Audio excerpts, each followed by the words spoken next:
What's up, guys? It's Stefan of That Child Gamer. Welcome back to another Doki Doki New Eyes video.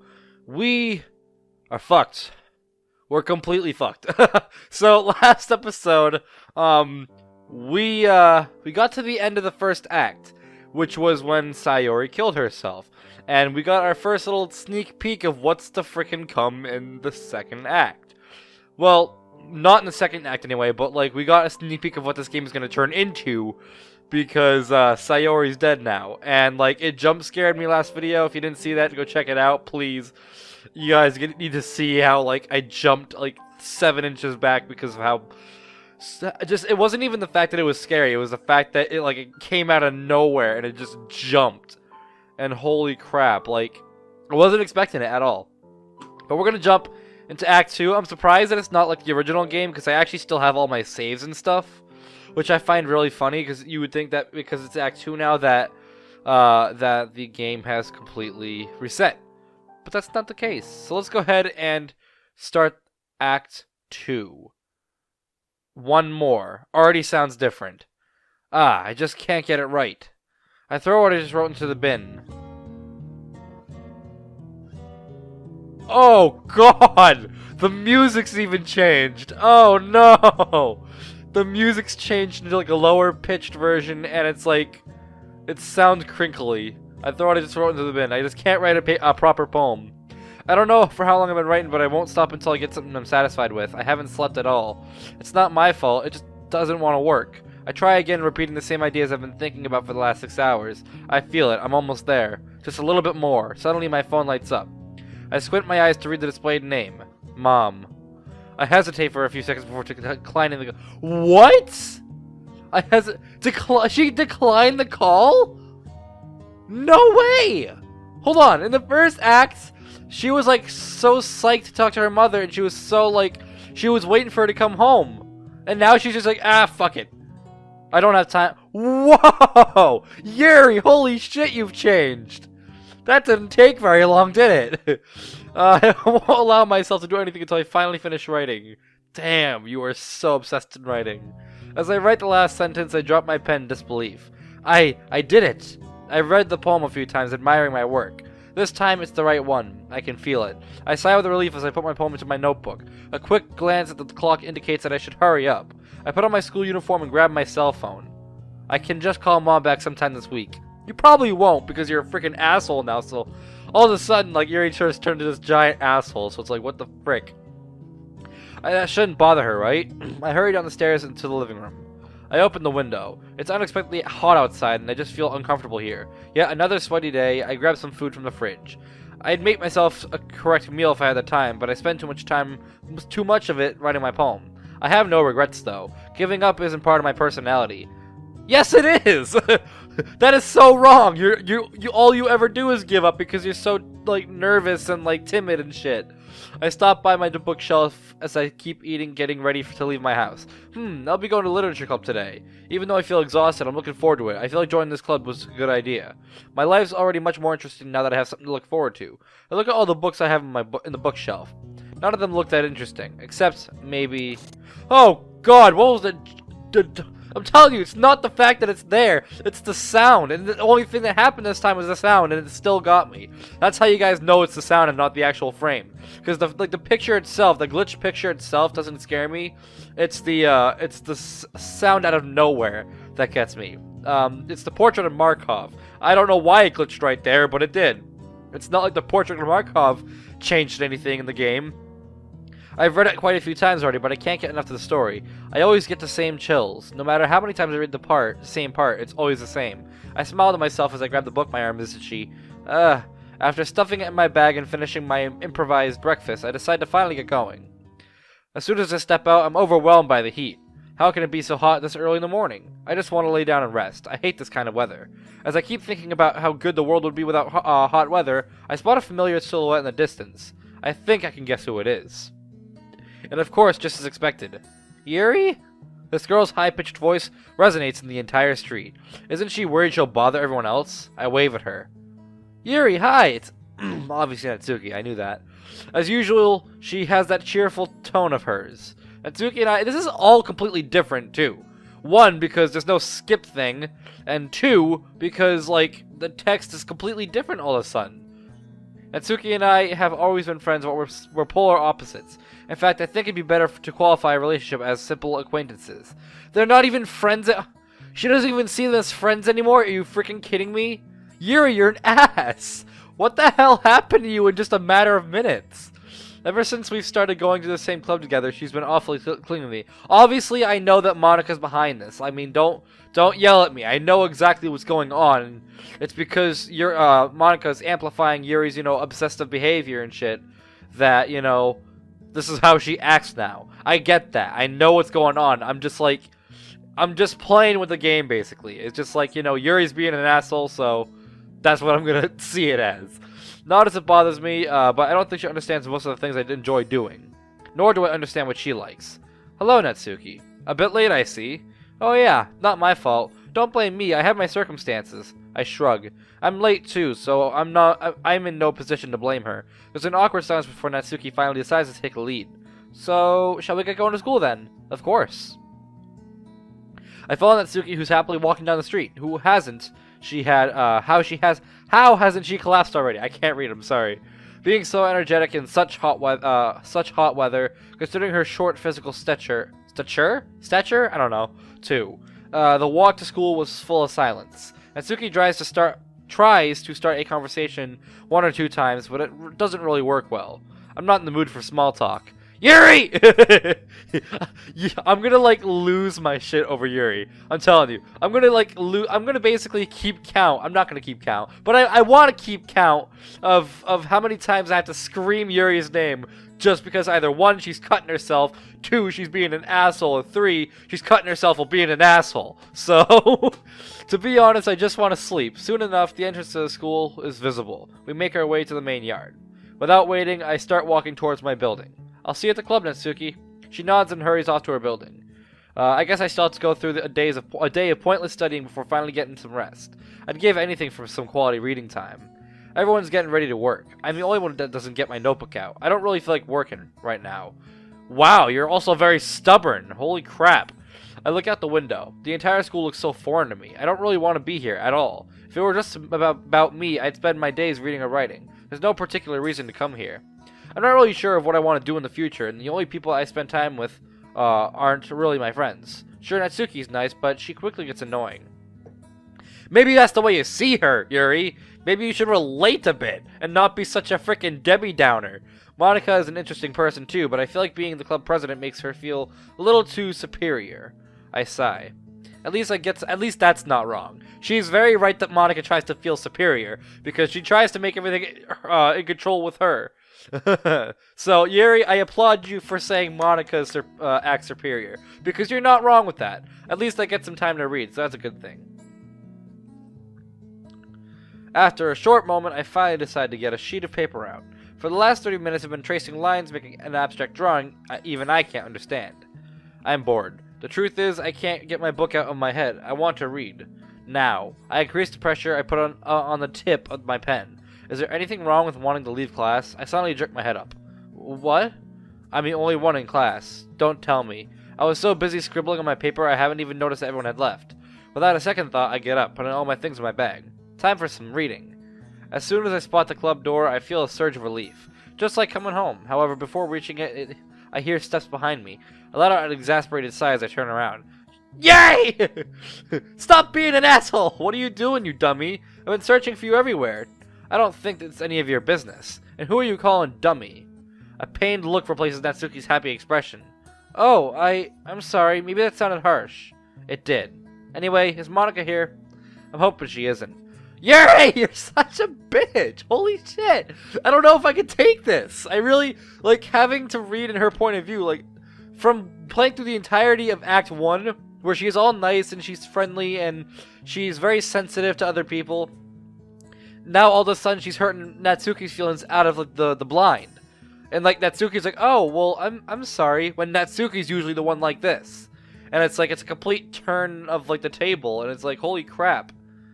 Yuri, stop it! I'm hoping she isn't. She'll probably want to take part of the in club activities, but I just want to rest and read. Nope, I haven't found her either. I'm sure she'll join us soon, though.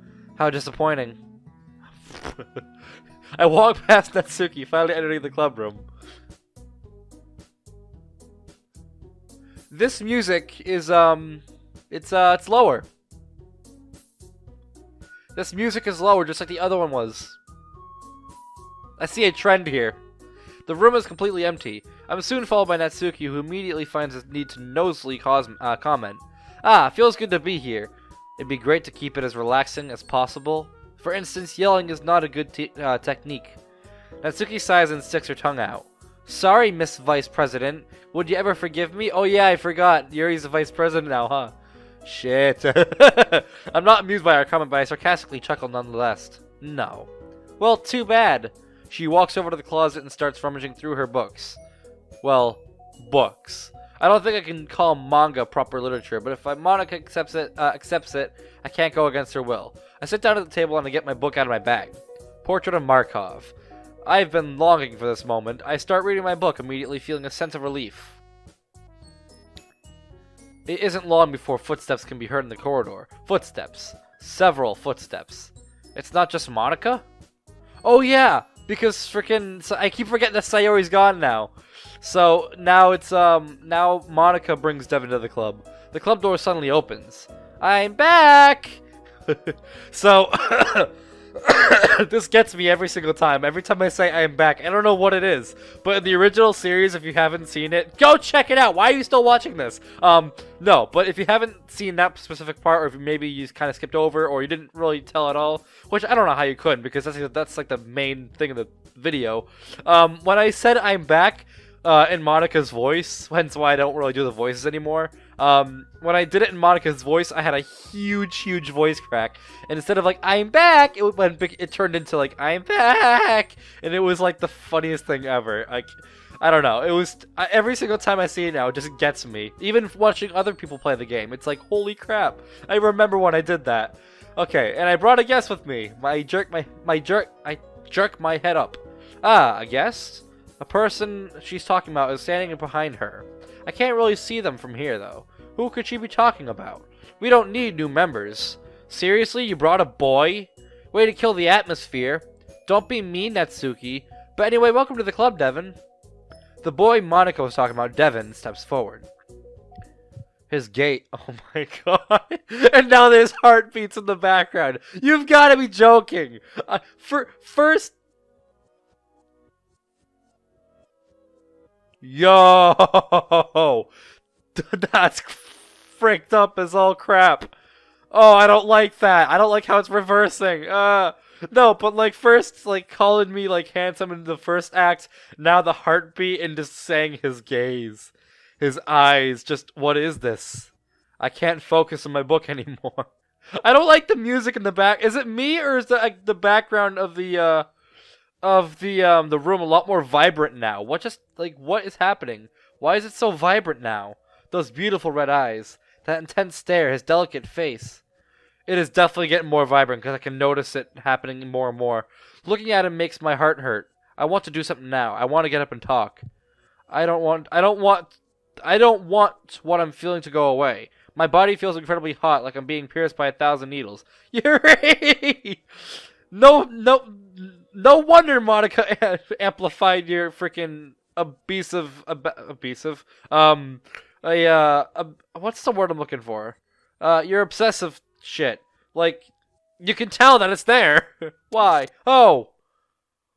Okay, well, the room's back to normal, but I don't like that little stutter glitch. My heart slows down a little. It felt like I was stuck in time, staring at his face.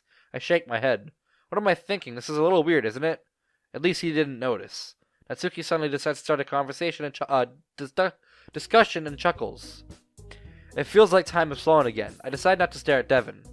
So let me guess. You're Monica's boyfriend, right? Monica's boyfriend? Since when does Monica have a boyfriend? What? No, I'm not. Oh, of course. Natsuki's immediate assumptions. Natsuki. Clearly embarrassed, Monica decides to join in the conversation. Anyway, this is Natsuki, energetic as usual. And this is Yuri, the vice president. I nod at Devin, trying to look as confident as possible. My body doesn't want to obey, though. It's nice to meet you. My voice is shaking a little. Merely looking at him makes my heart race faster than it ever has. What's happening? Yeah, it's nice to meet both of you.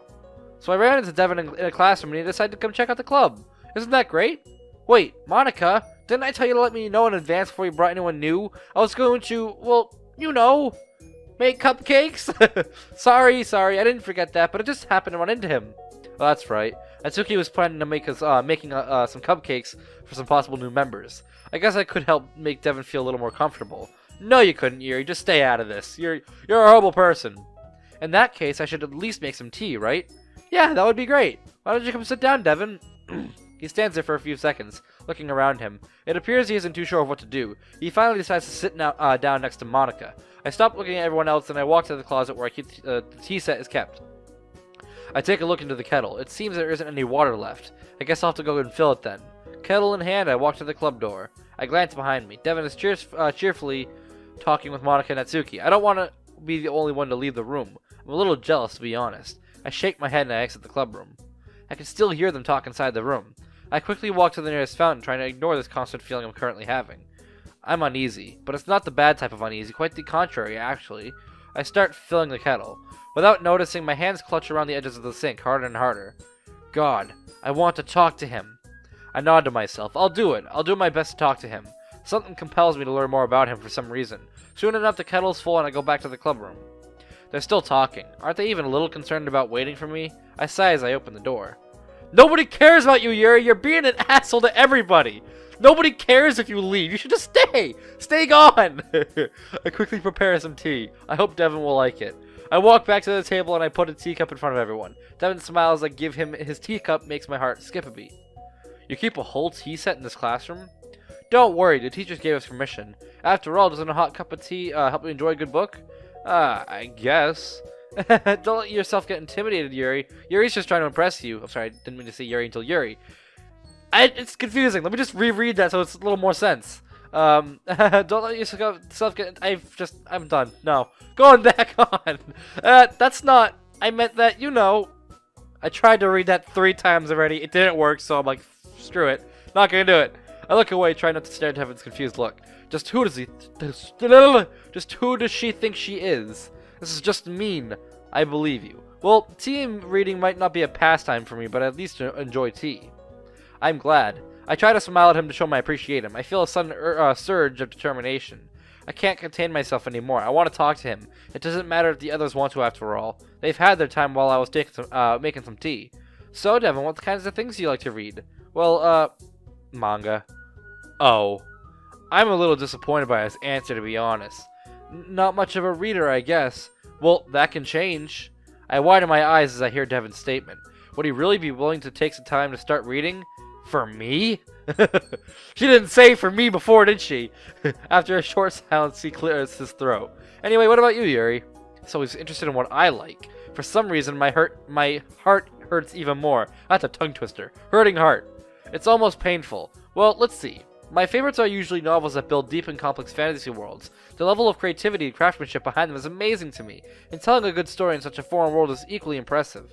There are so many possibilities when writing a story. Some people write because they want to convey emotions, others because they want to create their own world. In my opinion, both reading and writing are 2 incredibly beautiful occupations. But you know, I like a lot of things. Stories with deep psychological elements usually immerse me as well. Isn't it amazing how a writer can so deliberately take advantage of your own lack of imagination to completely throw you for a loop? Anyway, I've been reading a lot of horror lately. I read a horror book once. Monica stopped me with one of her comments. I didn't expect that from you, Yuri. It suits your personality. Did she say that before? I don't think she did. I'd expect that from you, Yuri. It suits your personality. She said that last time that she would never expect something like that because I'm so gentle. She's completely changed her... Did this happen in the original game? Because I don't remember this. I have to research that after this video. I actually, like, for being involved with this game for so long now, like, the fact that all of a sudden I'm seeing this now... Did this actually happen in the original game? That's crazy. Is that so? I ignore what you just said. What does she mean by suits me my personality anyway? Really, if a story makes me think, or takes me to another world, then I really can't put it down. Surreal horror is often very successful at changing the way you look at the world, if only for a brief moment. Ugh, I hate horror. Oh, why is that? Well, her eyes dart over to Devin. What's she so embarrassed about? Is she scared he'll judge her? I'm not sure he'd be the type of person to do that, honestly. Never mind. That's right. You usually like to write about cute things, don't you, Natsuki? What? What gives you that idea? You left a piece of scrap paper behind last club meeting. It looked like you were working on a poem called Don't Say It Out Loud! And give that back! Natsuki angrily snatches the poem from Monika's hand. Ah, childish behavior. Fine, fine. Natsuki, you write your own poems. Well, I guess sometimes. Why do you care? Devin is now completely focused on Natsuki. I guess our conversation's over then. As disappointed as I am, I had some time to talk to him, but I want more. I think that's impressive. Why don't you share them sometime? No, you wouldn't like them. For once, I think I can understand Natsuki's overly exaggerated behavior. Not a confident writer yet. I understand how Natsuki feels. Sharing that level of writing takes more than just confidence. The truest form of writing is writing to oneself. You must be willing to open up to your readers, exposing your vulnerabilities and showing even the deepest reaches of your heart. Do you have writing experience too, Yuri? Maybe if you share some of your work, you can set an example and help Natsuki feel comfortable enough to share hers. I guess it's the same for Yuri. Just what Monika's saying. What is Monika saying? Making all kinds of embarrassing comments, intervening in my discussions, being the club president doesn't give her the right to do that. I feel quite irritated by her behavior. Maybe I should tell her about it at some point. I'm sure she can understand. Suddenly Monika snaps her fingers. Hey, I just got an idea. How about this? Natsuki and I stare at Monika with a quizzical look. I don't like the look on her face. What is she planning? Let's all go home and write a poem of our own. Then next time we meet, we'll all share them with each other. That way, everyone's even. I mean, I thought it was a good idea. Wait. Did that also happen? Wait. What? Never mind. I'm not gonna. I'm thinking too much about this. I could have sworn that didn't happen either. I don't know. I don't remember things anymore. Like I said, it's been forever since I've gone back to Doki Doki. Wait. In fact, this could end up being a good idea. If we all write poems, that means Devin will show us what he can do too, right? Then I'd be able to talk to him more, and maybe I'd be able to share my some of my knowledge with him. Yes, that sounds like a good idea. Well, I think you're right, Monika. We should probably start finding activities for all of us to participate in together. I did decide to take on the responsibility of vice president after all. I need to do my best to nurture the club as well as its members. Besides, now that we have a new member, it seems like a good step for us to take. Do you agree as well, Devin? I expectantly stare at him. My chest tightens a little.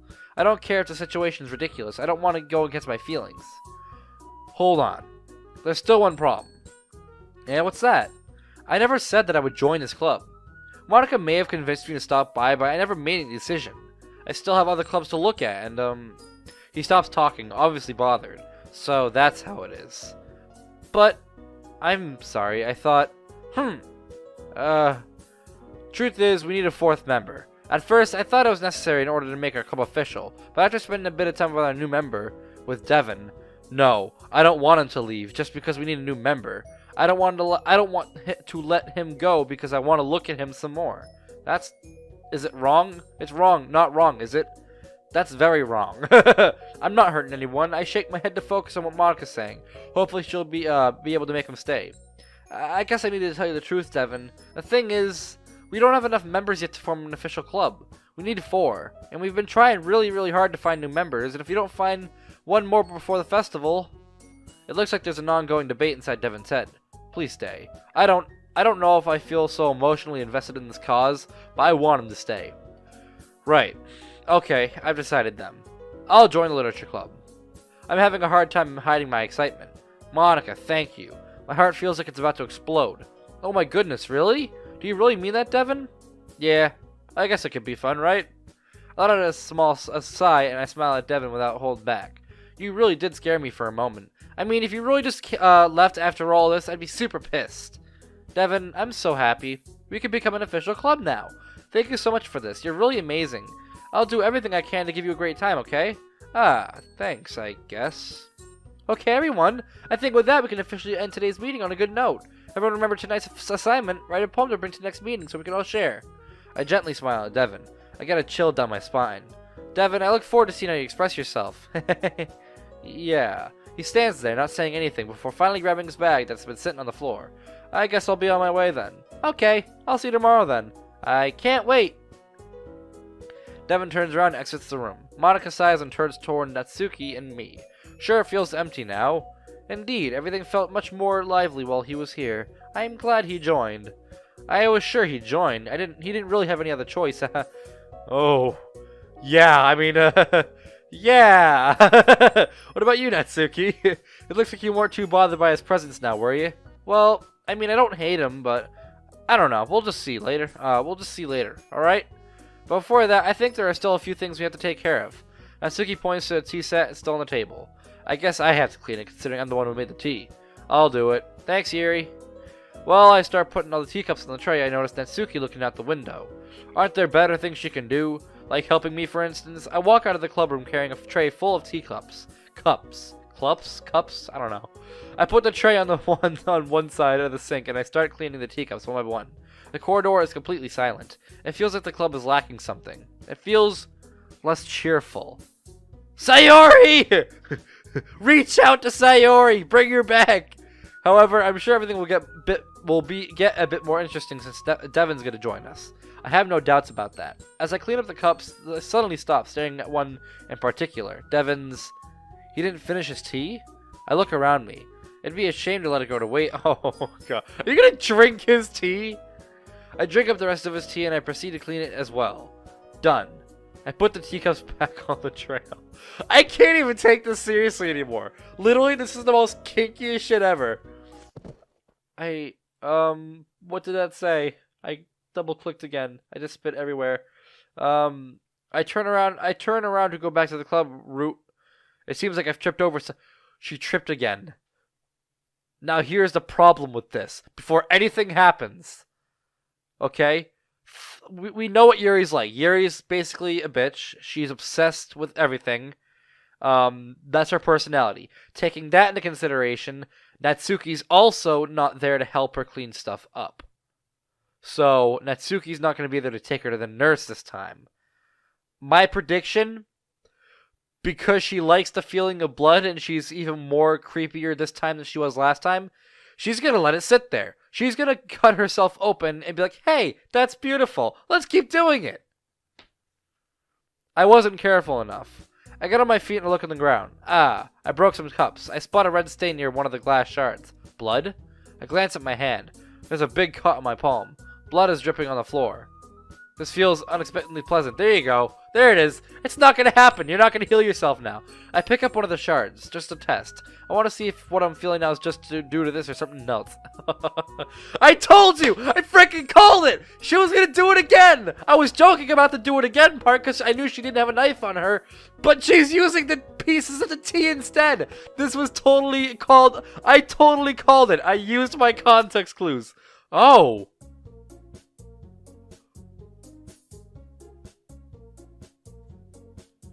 The music is faster and higher, and the background is now like orange.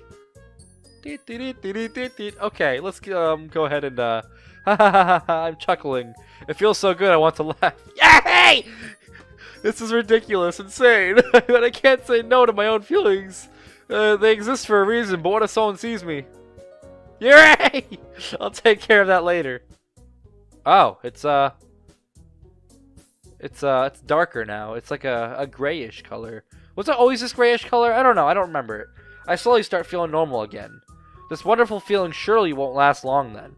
How disappointing. At least during Act 1, I'm pretty sure these stairs were a little bit more vibrant. But maybe because the second act, that maybe it's a lot more gray. I wonder what Devin would say. As soon as I think about him, my heart skips a beat. I have no time for this. I bend down to pick up the mess I just made. The cuts on my palm aren't too deep, so they shouldn't be too visible. I throw the broken teacups in the nearby bin, and I walk back to the club with what's left on the tea set. As I enter the room, Monica greets me with a smile. Well, you took your time. Thinking about Devin? Oh, come on, don't say that. It just sounds weird. I'm kidding. Anyway, girls, I was thinking since we still had a bit of time, why don't we all hang out together? Another guess. She's gonna say no, huh? There's someplace I wanted to go. I think you'd enjoy it. I don't really feel like going out in this weather, but seeing Monica's happy expression, I can't really say no. Okay, well, never mind. I guess she is gonna hang out with Monica. Maybe going out will help me better understand what I'm feeling. I'd love to. Where are you taking us? It's a surprise. Unfair. Why don't you tell us? Natsuki, stop being childish and wait a little. Ooh. Yay! Her voice is so loud I get a headache whenever she speaks. She's a nice person, but she needs to learn how to stay calm. You... Alright, sure. For a second, it looked like Natsuki was about to shout at me. Maybe I'm a tad too harsh. But I'm just trying to make her behave slightly more mature after all. Monica grabs her bag and I do the same. Alright guys, so I had to actually end this on a very short note. So I'm going to save it where we are now. I'm going to save it over the old thing. Basically, I gotta go do something. And it's going to take the entire rest of the night. And after I'm done with that, I'm going to be going to bed and stuff. So I'm going to leave it here. I know it's only been half an hour, and I apologize for that. I think what I'll do is I'll make it up for next video, and I'll do like an hour and a half next video. Or maybe, honestly, maybe I shouldn't even worry about that. Because, like, last video was like an hour and a half. So I think this would be a perfect, you know, time to end off just to kind of keep it in balance. But whatever ends up happening in this video, we'll worry about it. But either way, I do have to end off now. So I'm going to leave it here so that you guys can, you know, get this big cliffhanger of what's going to happen next. So guys, thank you so much for watching this video. If you liked it, smash that like button, subscribe if you're new. I'd love it if you're to the channel. Guys, like that at Discord. Come check me out outside of YouTube. It's going to be a fun time for all. Hope you guys enjoy this video as much as I did making it. Hope to see you guys in my next one. Goodbye!